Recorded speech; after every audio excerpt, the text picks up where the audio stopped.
Bismillah ar-Rahman ar-Rahim. In the Quran, four concepts points to the inner layers of the human being: sadr, qalb, fu'ad, and lubb. What similarities and differences do these four concepts have? In their mutual relationship, which one comes first and which one comes last? Because this topic is extensive, I will dedicate 3 videos to it. In this video, I examine the concept of sadr. The most important attribute the Quran associates with sadr is sharḥ, expansion or lack of expansion, ziq or haraj. Does this expansion create a capacity for receiving knowledge or emotions? I'm Hassan Moradi, and in this video from the channel Echoes from the Quran, I want to answer this question. Stay with us. It appears that the 4 words sadr, qalb, fu'ad, and lubb are semantically connected because all 4 related to the inner human realm, the center of perception and emotion. From the totality of Quranic verses related to these concepts, it becomes clear that sadr is the first inner layer, resembling a capacity for perception and feeling. Therefore, we begin our exploration with the word sadr. This word, which literally means front or foremost part of a place or object, is suitable for the first inner station of the human being. When we move inward, we first encounter this layer at the forefront of the inner world. From the Quranic perspective, if God wants to guide someone, فَمَنْ يُرِدِ اللَّهُ أَنْ يَهْدِيَهُ, He grants them expansions of the chest for Islam. يَشْرَحْ صَدْرَهُ لِلْإِسْلام. Al-An'am 125. Meaning he increases their inner capacity to accept surrender to the truth of existence. If he wills to let someone go astray, وَمَنْ يُرِدْ أَنْ يُزِلَّهُ, he makes their chest extremely tight and constricted. يَجْعَلْ صَدْرَهُ زَيِّغًا حَرَجًا. Al-An'am 125. Unable to bear the divine light. Such a person is like someone ascending toward the sky. كَأَنَّمَا يَصَّعَّدُ فِي السَّمَاءِ. Al-An'am 125. Who suffers from lack of oxygen and breathes with difficulty. This wretched impurity that settles upon the heart of the believers. كَذَلِكَ يَجْعَلُ اللَّهُ الرِّجْسَ عَلَى الَّذِينَ لَا يُؤْمِنُونَ. Al-An'am 125. Causes the light of God to be veiled. The straight path, as-Sirat al-Mustaqim, is precisely this phase and expansion of the chest for surrendering to God. وَهَذَا صِرَاطُ رَبِّكَ مُسْتَقِيمًا. Al-An'am 126. God clarifies His signs for those who are receptive to remembrance. قَدْ فَصَّلْنَا الْآيَاتِ لِقَوْمٍ يَذَّكَّرُونَ. Al-An'am 126. So that they may recall that He alone is the truth of existence. For those whose hearts are expanded to surrender to the truth, there exists the abode of peace near the Lord. لَهُمْ دَارُ السَّلَامِ عِنْدَ رَبِّهِمْ. Al-An'am 127.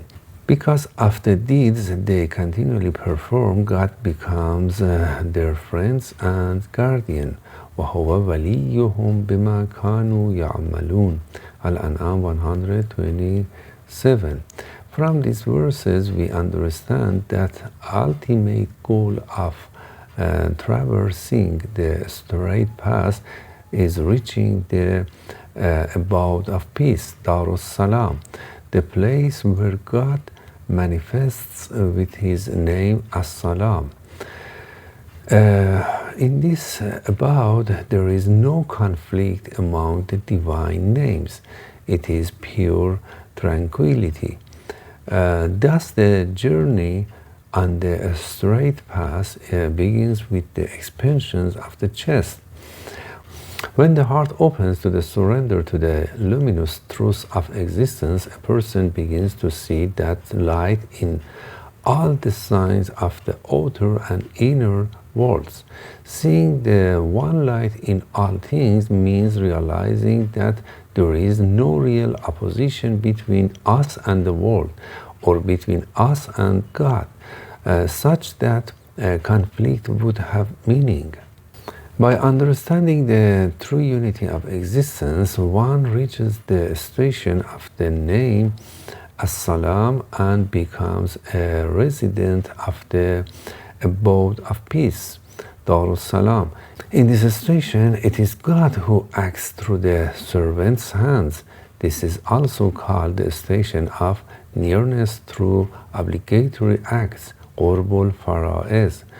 What does sharḥ al-ṣadr means? If God expands someone's chest, the person receives a light from their Lord by which they can discern the straight path, surrender to the truth of existence, and walk upon it. أَفَمَنْ شَرَعَ اللَّهُ صَدْرَهُ لِلْإِسْلَامِ is one whose chest God has expanded for Islam, فَهُوَ عَلَى نُورٍ مِّن رَبِّهِ. So he is upon a light from his Lord. Those who lack this expansion and therefore lack guiding light fall into manifest misguidance. أُولَٰئِكَ فِي ضَلَالٍ مُبِينٍ. Az-Zumar 22. Without expansion and light, no knowledge reaches the heart, and the heart, which is the deeper layer, becomes hard, qasi, and dark, unable to remember God. فَوَيْلٌ لِلْقَاسِيَةِ قُلُوبُهُمْ مِنْ ذِكْرِ اللَّهِ. Az-Zumar 22. These verses show clearly that expansion of the chest is the prelude to guidance, and constriction of the chest is the prelude to misguidance. When a person's capacity to receive light and knowledge diminishes, their heart becomes veiled. Thus, the relationship between sadr and qalb becomes clear. Sadr is expanded or constricted first, and afterward the heart becomes soft or hard.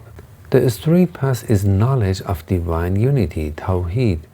The more a person's knowledge of Tawheed increases, the more the lamp within their heart, the misbah inside the mishkat, radiates outward. A person like the Prophet, whose mission is to guide others, is certainly guided himself, and God has granted him expansion of the chest and divine light. Alam nashrah laka sadrak, al-ṣadr 1. This expansion removes the heavy burden of self-centeredness, وَوَضَعْنَا عَنْكَ وِزْرَكَ al-ṣadr 2, that bends a person toward the world, الَّذِي أَنْقَذَ ظَهْرَكَ al-ṣadr 3. Such a person can stand upright with their face toward the heavens. In this state, their remembrance of God becomes elevated and exalted. وَرَفَعْنَا لَكَ ذِكْرَكَ al-ṣadr 4. The Prophet's expanded chest is partly for his own ascent to higher degree of Islam, and partly for his mission to the people, requiring him to endure their limited understanding and poor character. Thus, when the Quran descends upon his heart, he sometimes experiences constriction at the level of sadr, which is below the heart, wondering how the unbelievers will react when he warns them, or whether the believers will remember God through his revelation. The heaviness on his back may reflect the burden of enduring the rejection of his audience. God tells him, a book has been revealed to you, kitabun unzila ilayk, do not feel constriction in your chest because of it or because of how people may respond. فَلَا يَكُنْ فِي صَدْرِكَ حَرَجٌ مِّنْ. It has been revealed so that you may warn people and remind the believers. لِتُنْذِرَ بِهِ وَذِكْرَى لِلْمُؤْمِنِينَ. Al-A'raf 2. It seems that a person like the Prophet must have both the ability to submit and as a result receive guidance and light, and the ability to tolerate audiences who do not understand the words of revelation. Sometimes a prophet finds that certain revealed truths exceeds the capacity of people's hearts. In such cases, he may hesitate to convey them. فَلَعَلَّكَ تَارِكٌ بَعْضَ مَا يُوحَى إِلَيْكَ. His chest becomes constricted وَزَائِغٌ بِهِ صَدْرُكَ by people's demands. For example, when they ask for a treasure to be sent down to him or for an angel to accompany him, and يقول لولا أنزل عليه كنز أو جاء معه ملك. God tells him, you are only a warner, إنما أنت النذير. You are not responsible for their belief. God is the ultimate trustee over all things. Wallahu ala kulli shay'in wakil. Hud 12. It seems that when the Prophet was discussing monotheistic and moral matters with people, they would say, if you have such an important position with God, why doesn't God give you a treasure from the unseen world to make you rich or send an angel to make you powerful? Why did he only give you knowledge and morals? God consoles him saying, we know your chest becomes tight because of what they say. وَلَقَدْ نَعْلَمُ أَنَّكَ يَزِيغُ صَدْرُكَ بِمَا يَقُولُونَ. To relieve this constriction, glorify your Lord with praise and be among those who prostrate. وَسَبِّحْ بِحَمْدِ رَبِّكَ وَكُنْ مِنَ السَّاجِدِينَ. Al-Hijr 98. Through worship, you will reach certainty and understand the wisdom behind God's actions. وَعْبُدْ رَبَّكَ حَتَّى يَأْتِيَكَ الْيَقِينَ. Al-Hijr 99. This problem is not unique to the Prophet. Anyone who guides others may face it. Most people, due to attachment to the world, think wealth and power are the true measures of greatness. Thus, they expect spiritual guides, if truly connected to the unseen, to possess wealth and power. In such moment, the guide must glorify God with praise. An example is appropriate to understand the glorification that accompanies the praise. When an ordinary person says, my understanding is too limited to grasp this advanced quantum mechanics book, they are in fact praising the book. To praise an infinite being beyond our limited comprehension, we must declare him transcendent beyond our grasp. Why must a spiritual guide praise God in such difficult moments? To remind themselves that God is infinitely more knowledgeable, and if he had created people who cannot grasp revelation and spirituality, there must be wisdom in it. God is far above ignorance of human nature or of what should be revealed to him. This reminds us the story of Moses and Khidr. Moses felt constriction in his chest because he thought Khidr's actions were wrong, even though he knew Khidr had been given knowledge by God. Al-Kahf 66. He should have reminded himself that Khidr's actions had wisdom he did not yet understand. Had he followed Khidr patiently, he would have reached certainty. Another point, the Gnostic must have both a transcendent tanzih and immanent tashbih view, seeing God as the inner unity and the outer multiplicity. A perfect human who reaches the station of messengership is connected to the unity inwardly and to multiplicity outwardly. When such a person tries to convey perceptions of unity to people accustomed to multiplicity, they naturally feel constrictions in their chest. Perhaps this is why Moses asked God for expansion of the chest. قال رب اشرح لي صدري. Taha 25. He needed this expansion to endure the harsh words and behaviors of Pharaoh's people and even his own community. Moses tells his Lord, I fear they will deny me. قال رب إني أخاف أن يكذبون. My chest becomes tight ويضيق صدري, and my tongue does not move freely. ولا ينطلق لساني. So send Aaron with me. وأرسل إلى هارون. الشعراء 13. Aaron was more eloquent and could express the divine teaching more clearly. وأخي هارون هو أفصح مني لسانا. Moses asked God to send him as support because he feared being denied. فأرسله معي ردءا يصدقني إني أخاف أن يكذبون. Al-Qasas 34. This difficulty expressing the meaning of revelation is common to all prophets because human language cannot fully contain divine meanings.